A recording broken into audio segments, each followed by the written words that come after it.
नमस्कार दोस्तों, आइए जानते हैं राजस्थान की आज की फटाफट बड़ी खबरें। लेकिन उससे पहले वीडियो को लाइक और चैनल को सब्सक्राइब जरूर करें।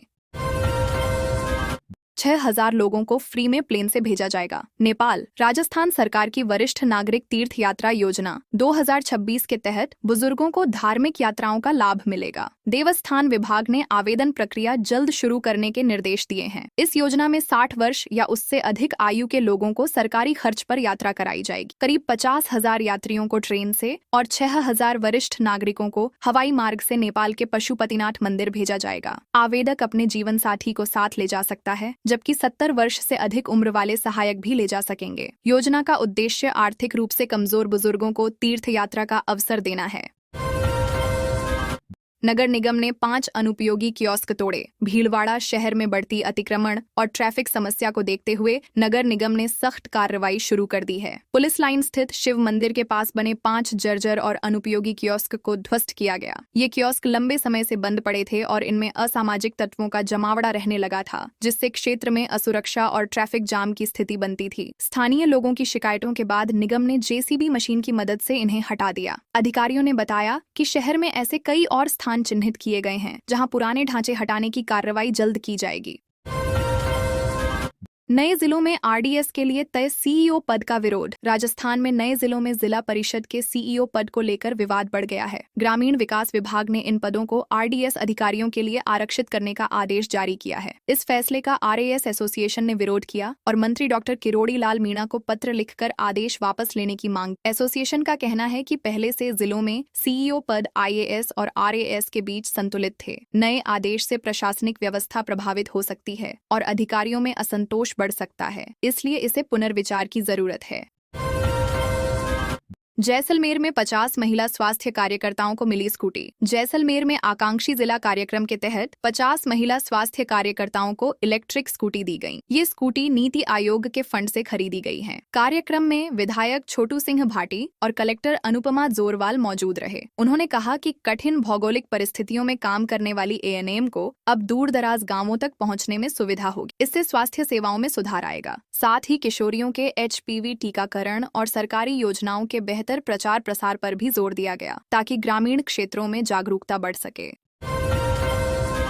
झूठे केस दर्ज कराने वालों पर अब होगी कार्रवाई। राजस्थान पुलिस मुख्यालय में डीजीपी राजीव कुमार शर्मा की अध्यक्षता में बैठक हुई, जिसमें कानून व्यवस्था सुधार पर चर्चा हुई। बैठक में एनडीपीएस, गैंगस्टर गतिविधियों और आदतन अपराधियों के खिलाफ सख्त कार्रवाई के निर्देश दिए गए। अपराधियों की अवैध संपत्ति जब्त करने के लिए वित्तीय जांच को अनिवार्य बनाने पर जोर दिया गया। महिला अत्याचार और एससी एसटी मामलों की जांच की गुणवत्ता सुधारने के निर्देश भी दिए गए। डीजीपी ने कहा कि झूठे मुकदमे दर्ज कराने वालों के खिलाफ आईपीसी की धारा 182 और 211 के तहत कड़ी कार्रवाई की जाएगी।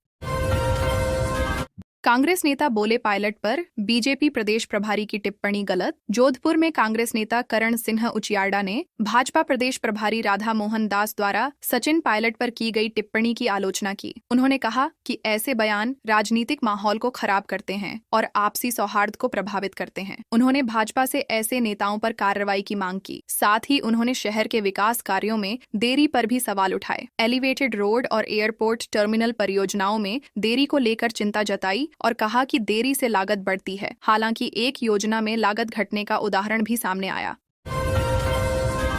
10 करोड़ की फिरौती मांगने वाला लॉरेंस का गुर्गा गिरफ्तार। बीकानेर पुलिस ने बड़ी कार्रवाई करते हुए 10 करोड़ रुपए की फिरौती मांगने वाले आरोपी दुर्गेश सोनी को गिरफ्तार किया है। आरोपी लॉरेंस गैंग से जुड़ा हुआ बताया जा रहा है और उसके पास से 2 अवैध पिस्टल बरामद हुई हैं। इस मामले में 3 लोगों की संलिप्तता सामने आई थी, जिनमें से 2 पहले ही गिरफ्तार हो चुके हैं। आरोपी ने मध्य प्रदेश के एक कारोबारी को धमकी देकर फिरौती मांगी थी। दुर्गेश सोनी के खिलाफ विभिन्न थानों में 17 आपराधिक मामले दर्ज हैं और वह पहले से ही हत्या के मामले में जमानत पर चल रहा था। उस पर 20,000 रुपए का इनाम भी घोषित था। कोटा में मकान पर बिजली गिरी। चित्तौड़गढ़ सबसे गर्म। राजस्थान में पश्चिमी विक्षोभ के असर से मौसम बदला है। कई जिलों में बारिश और ओले गिरने से तापमान में गिरावट आई और लोगों को गर्मी से राहत मिली। कोटा में बारिश के दौरान एक मकान पर बिजली गिरने की घटना हुई। वहीं चित्तौड़गढ़ में सबसे अधिक तापमान 43.3 डिग्री सेल्सियस दर्ज किया गया। बाड़मेर, जैसलमेर, बीकानेर और जोधपुर में भी तापमान 41 से 42 डिग्री के बीच रहा। मौसम विभाग ने 8 जिलों में आंधी और बारिश का येलो येलो अलर्ट जारी किया है, जिससे आने वाले दिनों में मौसम में और बदलाव संभव है। राजस्थान पुलिस में बड़ा फेरबदल, 52 सीआई बने डीएसपी। राजस्थान पुलिस में बड़ा प्रशासनिक फेरबदल करते हुए 52 पुलिस निरीक्षकों को पदोन्नत कर उप पुलिस अधीक्षक बनाया गया है। इन अधिकारियों को राज्य के विभिन्न जिलों और अहम इकाइयों में नई जिम्मेदारियां सौंपी गई हैं। Anti corruption bureau, special operation group, anti narcotics task force और सीआईडी जैसी प्रमुख शाखाओं में उनकी तैनाती की गई है। साथ ही 7 अतिरिक्त महानिदेशक स्तर के अधिकारियों को अलग अलग रेंजों की जिम्मेदारी दी गई है। महानिदेशक पुलिस संजय कुमार अग्रवाल द्वारा जारी आदेशों के तहत कई अधिकारियों के पद और कार्यक्षेत्र में बदलाव किया गया है। जयपुर मेट्रो के लिए केंद्र ने 13,000 करोड़ किए मंजूर। जयपुर मेट्रो के दूसरे चरण के लिए केंद्र सरकार ने 13,037 करोड़ रुपए की मंजूरी दी है। इस परियोजना में 41 किलोमीटर लंबा कॉरिडोर बनाया जाएगा, जिसमें प्रहलादपुरा से टोड़ी मोड़ तक 36 स्टेशन शामिल होंगे। यह उत्तर दक्षिण कॉरिडोर शहर की यातायात व्यवस्था को बेहतर बनाएगा। इस प्रोजेक्ट में केंद्र सरकार 50% इक्विटी देगी, जिससे राज्य सरकार पर वित्तीय भार कम होगा। Rajasthan metro rail corporation limited इस परियोजना को पूरा करेगा। मेट्रो फेज 2 को वर्ष 2031 तक पूरा करने का लक्ष्य निर्धारित किया गया है। 50 गार्ड के बीच से घोड़ावंड का बच्चा लापता। जैसलमेर से गुजरात के नलिया भेजे गए घोड़ावंड के अंडे से निकला चूजा संदिग्ध परिस्थितियों में गायब हो गया है। इसकी सुरक्षा के लिए 50 से अधिक गार्ड तैनात थे और पूरे क्षेत्र को प्रतिबंधित रखा गया था। हालांकि अधिकारियों ने अभी इसकी आधिकारिक पुष्टि नहीं की है। यह चूजा संरक्षण परियोजना के तहत 21 मार्च को विशेष उपकरण में जैसलमेर से नलिया पहुंचाया गया था। गुजरात में केवल 3 मादा घोड़ावंड बची हैं, जिससे प्राकृतिक प्रजनन लगभग रुक गया है। ऐसे में यह चूजा संरक्षण प्रयासों के लिए बेहद महत्वपूर्ण माना जा रहा था। गर्मी के चलते स्कूलों में आउटडोर एक्टिविटी पर रोक। राजस्थान में बढ़ती गर्मी और लू के खतरे को देखते हुए शिक्षा विभाग ने सभी सरकारी और निजी स्कूलों में आउटडोर गतिविधियों पर रोक लगा दी है। माध्यमिक शिक्षा निदेशालय ने इस संबंध में विस्तृत दिशा निर्देश जारी किए हैं। आदेश के अनुसार खुले मैदान में खेल, ड्रिल या अन्य गतिविधियां नहीं कराई जाएंगी। प्रार्थना सभा भी छायादार स्थान या कक्षाओं में कम समय के लिए आयोजित होगी। विद्यार्थियों को भारी बैग से राहत देने के लिए केवल जरूरी किताबें लाने के निर्देश दिए गए हैं। साथ ही स्कूलों में ठंडे और स्वच्छ पेयजल की उपलब्धता सुनिश्चित करने पर जोर दिया गया है। किसान बोले, पूर्वजों ने बच्चों के लिए जमीन दी। बाड़मेर में लिग्नाइट परियोजना से प्रभावित किसानों ने अपनी जमीनों पर बने स्कूलों को मर्ज करने का विरोध किया है। किसानों का कहना है कि उनके पूर्वजों ने बच्चों की शिक्षा के लिए जमीन दान दी थी। अब इन स्कूलों को अन्य जगहों पर मिलाने से बच्चों की पढ़ाई प्रभावित होगी। किसानों ने जिला कलेक्ट्रेट पहुंचकर एडीएम को ज्ञापन सौंपा और मांग की कि जहां उनका पुनर्वास किया जाए, वहीं स्कूलों को भी स्थानांतरित किया जाए। वर्तमान में 4 स्कूलों में करीब 1000 छात्र पढ़ रहे हैं, जिनके भविष्य को लेकर अभिभावकों में चिंता है। जोधपुर मंडल की समर स्पेशल ट्रेनों की अवधि बढ़ाई गई। जोधपुर मंडल से चलने वाली समर स्पेशल ट्रेनों की अवधि बढ़ा दी गई है। 3 जोड़ी साप्ताहिक ट्रेनों का संचालन अब 26 जुलाई तक जारी रहेगा, जिससे कुल 27 अतिरिक्त ट्रिप संचालित किए जाएंगे। इसके अलावा भावनगर हरिद्वार रूट पर भी 5 अतिरिक्त ट्रिप चलाए जाएंगे। गर्मी की छुट्टियों में यात्रियों की बढ़ती भीड़ को देखते हुए रेलवे ने यह निर्णय लिया है। मंडल रेल प्रबंधक हितेश यादव ने बताया कि जरूरत पड़ने पर ट्रेनों की संख्या और बढ़ाई जा सकती है। यात्रियों से यात्रा से पहले ट्रेन की स्थिति जांचने की अपील भी की गई है। निर्माणाधीन बिल्डिंग में खुदाई के दौरान मिली इंसानी खोपड़ी। अलवर में एक निर्माणाधीन प्लॉट पर बेसमेंट की खुदाई के दौरान मजदूरों को इंसानी खोपड़ी मिली, जिससे इलाके में सनसनी फैल गई। घटना स्कीम नंबर 2 क्षेत्र में एक बैंक के पास की है। सूचना मिलने पर पुलिस मौके पर पहुंची और खोपड़ी को सुरक्षित तरीके से अस्पताल भिजवाया गया। मामले की गंभीरता को देखते हुए 4 विशेषज्ञ डॉक्टरों की टीम गठित की गई है, जिसमें रेडियोलॉजिस्ट, मेडिकल ज्यूरिस्ट, एनाटोमिस्ट और डेंटिस्ट शामिल हैं। ये टीम खोपड़ी की जांच कर उसकी पहचान और कारणों का पता लगाएगी। पुलिस मामले की जांच में जुटी है। सोना 679 रुपए बढ़कर 1.49 लाख रुपए पर पहुंचा। सोने और चांदी की कीमतों में लगातार बढ़ोतरी दर्ज की जा रही है। India Boolean and jewellers association के अनुसार 24 कैरेट सोना 679 रुपए बढ़कर 1,48,652 रुपए प्रति 10 ग्राम पहुंच गया है। वहीं चांदी 582 रुपए बढ़कर 2,36,882 रुपए प्रति किलो हो गई है। इस साल अब तक सोना करीब 16,000 रुपए महंगा हो चुका है, जबकि चांदी में भी लगभग 7,000 रुपए की वृद्धि हुई है। विशेषज्ञों का कहना है कि सोना खरीदते समय उसकी शुद्धता और कीमत की जांच करना जरूरी है, क्योंकि अलग-अलग कैरेट के अनुसार इसके दाम अलग होते हैं।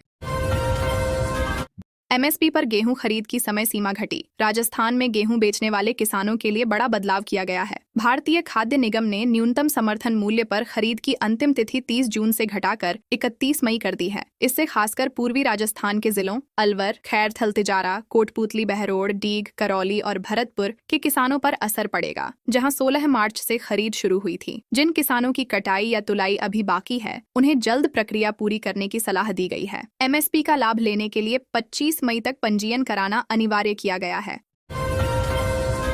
उधार में नींबू नहीं देने पर सब्जी वाले को पीटा। जयपुर के जयसिंहपुरा खोर इलाके में उधार में नींबू देने से मना करने पर कुछ युवकों ने सब्जी विक्रेता पर हमला कर दिया। घटना 27 अप्रैल की रात करीब 10 बजे हुई, जब पैसों को लेकर कहासुनी बढ़ गई। इसके बाद आरोपी दुकान में घुस गए और दुकानदार पपलू लाल सैनी को लाठी डंडों से पीटकर फरार हो गए। घटना की सूचना मिलते ही पुलिस ने मामला दर्ज कर जाँच शुरू की और 24 घंटे के भीतर आरोपियों को गिरफ्तार कर लिया। पुलिस जाँच में सामने आया कि आरोपी इलाके में डर का माहौल बनाना चाहते थे। मामले में आगे की कार्रवाई जारी है।